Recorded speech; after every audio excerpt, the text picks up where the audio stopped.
آپ پیچھے کئی بار یہ بات جان چکے کہ اللہ سبحانہ و تعالیٰ نے اس قرآن میں کئی مقامات پر یہ بات واضح کر دی کہ کوئی ایک بھی سوال ایسا نہیں ہے، کوئی ایک بھی معاملہ یا مسئلہ ایسا نہیں ہے جس کا جواب، جس کا حل اس قرآن میں نہ ہو۔ آپ نے گزشتہ قسط میں بھی یہ بات جان لی کہ قرآن تو اپنے نزول سے لے کر الساعۃ کے قیام تک کی تاریخ ہے۔ اس قرآن کے نزول سے لے کر الساعۃ کے قیام تک جو کچھ بھی ہونا تھا، اللہ سبحانہ و تعالیٰ نے آج سے 14 صدیاں قبل ہی اس قرآن کی صورت میں اس کی مکمل اور احسن تاریخ اتار دی تھی۔ اب اگر اس کے باوجود کوئی یہ کہتا ہے کہ اس قرآن میں اہم ترین موضوع یاجوج اور ماجوج پر رہنمائی نہیں کی گئی، تو اس کا مطلب یہ ہے کہ وہ نہ صرف اس قرآن کے احسن الحدیثی ہونے کا کفر کر رہا ہے، بلکہ اس کا عملاً یہ دعویٰ ہے کہ وہ سچا ہے اور اس کے برعکس اللہ جھوٹا ہے۔ وہ سچا اور قرآن جھوٹا ہے۔ اس کا یہ دعویٰ ہے کہ قرآن میں مکمل رہنمائی موجود نہیں ہے۔ قرآن ہر لحاظ سے، ہر پہلو سے رہنمائی نہیں کرتا۔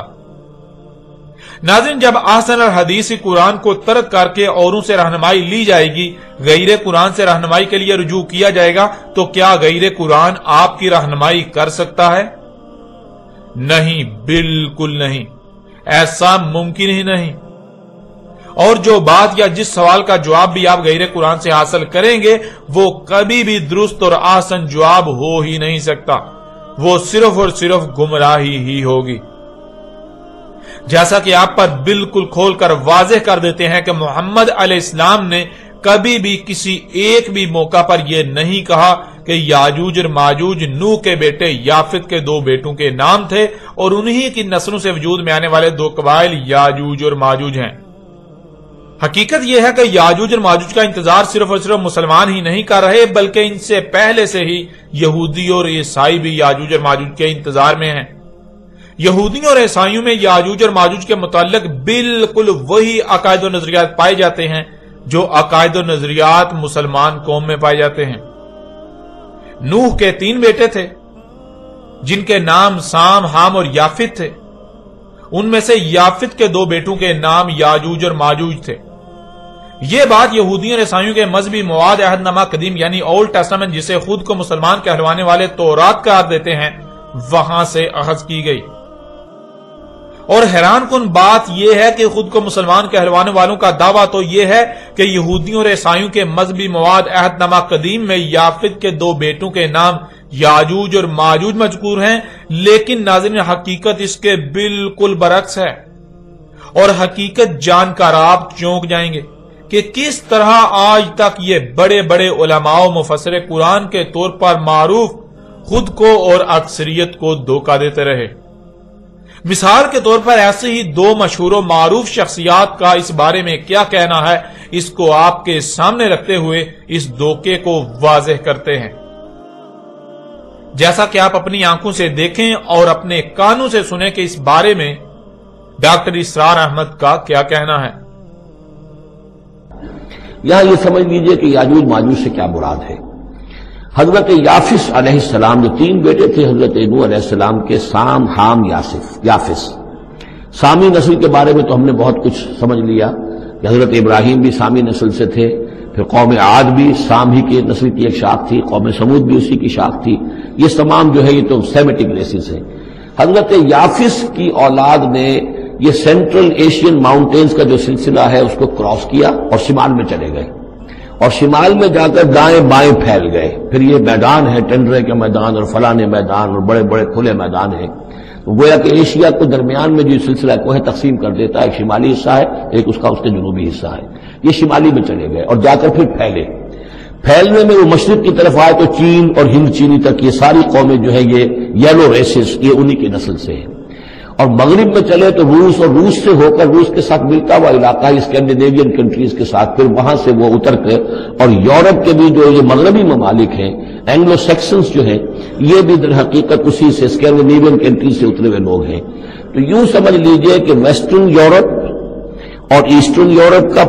کا بھی خاص طور پر شمالی علاقہ، اور پورا یہ روس کا علاقہ، اور پورا صحرائے گوبی، اور پورا چین، اور وہاں تک جو ہے ہند چینی تک، یہ یافس کی نسل ہے۔ یافس کے جن بیٹوں کے نام تورات میں آئے ہیں کئی نام ہیں، وہ کوئی ایک دو نہیں، ان میں گوگ اینڈ میگوگ بھی ہے، توبال بھی ہے، موسک بھی ہے، موسک ایک شخص کا نام ہے۔ ناظرین، آپ نے خود دیکھا اور سنا، ڈاکٹر اسرار احمد کا سورہ الکہف کی یاجوج اور ماجوج والی آیت کی تفسیر کرتے ہوئے کہنا ہے کہ نوح علیہ السلام کے 3 بیٹے تھے، سام، حام اور یافس۔ پھر آگے چل کر کہتے ہیں کہ یافت کے جن بیٹوں کے نام تورات میں آئے ہیں کئی نام ہیں، وہ 1-2 نہیں، ان میں گاگ اینڈ میگاگ یعنی یاجوج اور ماجوج۔ پھر اسی طرح اس دور کی ایک اور مشہور و معروف شخصیت جو کہ مفسر قرآن کے طور پر جانی جاتی ہے، جس کا نام جاوید احمد غامدی ہے۔ جاوید احمد غامدی اس بارے میں کیا کہتے ہیں وہ بھی آپ خود سن لیں، خود اپنی آنکھوں سے دیکھ لیں۔ چیزوں کی کیا حقیقت ہے؟ نمبر 1 دجال، نمبر 2 یاجوج و ماجوج، اور نمبر تیسرا ان کا سوال ہے قیامت کی کیا نشانیاں ہیں؟ یاجوج ماجوج کے بارے میں تو یہ سمجھ لیجئے کہ یہ حضرت یافس یعنی حضرت نوح کے 3 بیٹے ہیں جن سے یہ موجودہ جدید دنیا پھیلی، یعنی ایک دنیا میں پہلی مائگریشن ہوئی ہے جو حضرت آدم کے بعد ہوئی ہے، جس میں آپ کو ایبوریجنل ملتے ہیں، امریکہ میں بھی، آسٹریلیا میں بھی، دوسری جگہوں پر بھی۔ تو اس کے بعد آپ جانتے ہیں کہ حضرت نوح کی قوم پر عذاب آ گیا، ایک طوفان کے ذریعے سے پوری قوم تباہ کر دی گئی، ایک کشتی میں اہل ایمان سوار تھے، انہیں بچایا گیا۔ بعد میں جو زیادہ تر تعداد میں دنیا میں قومیں پھیلیں وہ ان کی اولاد ہیں۔ ان کے 3 بیٹے تھے، ایک حام، ایک سام اور ایک یافس۔ حام کی اولاد زیادہ تر افریقہ میں آباد ہوئی، چنانچہ دنیا میں پہلی تہذیبیں زیادہ تر افریقہ ہی میں نمودار ہوئی۔ سامی نسلیں یہ زیادہ تر مشرق وسطیٰ میں آباد ہوئی، یہ سام کی اولاد ہے ان کے دوسرے بیٹے کی، اور یافس کی اولاد یہ وسط ایشیا میں ماسکو، طبالسک ان علاقوں میں آباد ہوئی۔ اور یافس جو تیسرے بیٹے ہیں اس کے پھر 10-11 بیٹے تھے، ان میں سے 2 کا نام گوگ اور میگوگ یاجوج اور ماجوج تھا۔ تو یہ ساری اقوام جو وسط ایشیا میں ہیں یہ زیادہ تر گوگ میگوگ کی اولاد ہے۔ یاجوج ماجوج ہی کے ایک بھائی کا نام یابان تھا جس کے نام پہ جاپان ہے، تو یہ حضرت نوح کے پوتے ہیں، یوں کہہ سکتے ہیں آپ۔ اور یہی لوگ ہیں جو بعد میں ہجرت کر کے یورپ گئے، یہی لوگ ہیں جو یورپ سے پھر ہمارے سامنے تاریخ میں امریکہ گئے، اور یہی ہیں جو آسٹریلیا میں آ گئے، اور یہی ہیں جو ایک زمانے میں آریاؤں کی صورت میں ہندوستان میں گئے ہیں۔ تو یہ گوگ میگوگ ہے۔ یاجوج ماجوج کے بارے میں قرآن شریف میں ذکر ہے اور آپ نے اس کو موجودہ حالات میں ریلیٹ کیا ہے، مجھے کائنڈلی آپ دہرا سکتے ہیں اس بات کو؟ دیکھیے، دنیا کی تاریخ کا مطالعہ کرنے سے معلوم ہوتا ہے کہ سیدنا نوح علیہ السلام کے جو 3 بیٹے ہیں انہی سے دنیا کی مختلف نسلیں پھیلی ہیں، اور ان تینوں کے نام تھے سام، حام اور یافت۔ یہ سامی نسلیں جو ہیں، سیمیٹک ریسز، یہ سب سام کی اولاد ہیں۔ افریقہ وغیرہ میں جو زیادہ تر لوگ آباد ہیں یہ حامی ہیں، بعض دوسرے علاقوں میں بھی آباد ہوئے ہیں۔ اور تیسرے بیٹے یافس کی اولاد وسط ایشیا میں آباد ہوئی، اور یہ یافس ہے جس کے بیٹوں میں یاجوج ایک بیٹے کا نام ہے، ماجوج دوسرے بیٹے کا نام ہے، یابان تیسرے بیٹے کا نام ہے، طبالسک چوتھے بیٹے کا نام ہے۔ یہ روس کے جو مختلف شہر ہیں یہ انہی کے ناموں پر ہیں، جاپان بھی یابان کے نام پر ہے۔ تو یہ اصل میں یافت کی اولاد ہے۔ یاجوج و ماجوج کی نسل وسط ایشیا میں پھیلی، پھر وسط ایشیا سے ہندوستان کی طرف آریا آپ کو معلوم ہے کہ ہجرت کر کے آئے، پھر یہی نسلیں ہیں جو یورپ میں آباد ہوئیں، اور یہی پھر نسلیں ہیں جو پھر امریکہ میں اور آسٹریلیا میں، یہ تو معلوم تاریخ میں جا کے آباد ہوئی ہیں۔ تو یہ اصل میں یافت کی اولاد ہے ساری، یاجوج ماجوج جو ہے۔ آپ نے دیکھا اور سنا، جاوید احمد غامدی صاحب کا بھی وہی کہنا ہے کہ نوح علیہ السلام کے 3 بیٹے تھے، سام، حام اور یافس۔ پھر کہا کہ یافس کے 10-11 بیٹے تھے جن میں سے 2 کے نام یاجوج اور ماجوج تھے۔ ناظرین، سب سے پہلے تو آپ یہ بات جان لیجئے کہ نوح علیہ السلام اور ان کے بعد کی تاریخ بالخصوص نوح اور اس کے بیٹوں اور نوح کے بیٹوں کی نسلوں کی تاریخ کا دنیا میں ایک ہی ماخذ ہے، اور وہ ہے بائبل۔ بائبل بہت سی کتابوں کا مجموعہ ہے جو مختلف انبیاء سے منسوب کی جاتی ہیں۔ بائبل 2 حصوں میں تقسیم ہے۔ پہلا حصہ جسے پرانا عہد نامہ یعنی اولڈ ٹیسٹامنٹ کہا جاتا ہے، اور دوسرا حصہ نیا عہد نامہ یعنی نیو ٹیسٹامنٹ کہلاتا ہے۔ پرانے عہد نامے کی پہلی 5 کتابوں کو یہودی اور عیسائی تورات قرار دیتے ہیں، اور نئے عہد نامے کو چونکہ یہودی تسلیم نہیں کرتے اس لیے عیسائی اسے انجیل قرار دیتے ہیں۔